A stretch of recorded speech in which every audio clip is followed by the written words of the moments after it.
రాష్ట్రంలో ఇప్పటికిప్పుడు ఎన్నికలు జరిగినా కాంగ్రెస్ 100కు పైగా స్థానాల్లో గెలుస్తుందని పీసీసీ అధ్యక్షుడు మహేష్ కుమార్ గౌడ్ ధీమా వ్యక్తం చేశారు. సర్పంచ్ ఎన్నికల్లో మాదిరిగానే ఎంపీటీసీ, జడ్పీటీసీ ఎన్నికల్లోనూ కాంగ్రెస్ మరోసారి గెలుస్తుందని జోస్యం చెప్పారు.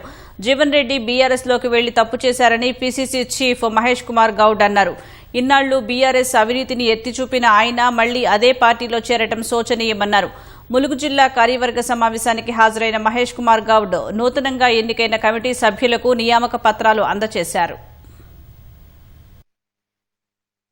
వచ్చే సార్వత్రిక ఎన్నికల్లో కూడా ఉన్నఫలంగా ఎన్నికలు జరిగితే 100కు పైగా సీట్లు కాంగ్రెస్ పార్టీ కైవసం చేసుకుంటుంది. ఇప్పటికీ మాకు జీవన్ రెడ్డి గారి పట్ల గౌరవం ఉంది. కానీ వారు పోయిన పార్టీ ఆయన తప్పు చేశారనే మాట మాత్రం చెప్పక తప్పదు. బీఆర్ఎస్ 10 ఏళ్ల హయాంలో ఈ రకంగా అవినీతి జరిగిందని మాకన్నా ఎక్కువగా పెద్దగా లెక్కలతో సహా చూపినటువంటి వ్యక్తి జీవన్ రెడ్డి గారు. అలాంటి పార్టీకి మళ్ళీ జీవన్ రెడ్డి గారు పోవడం అనేది జగిత్యాల ప్రజలు జీర్ణించుకోలేకపోతా ఉన్నారు. మాకు కూడా అర్థం అవ్వట్లేదు.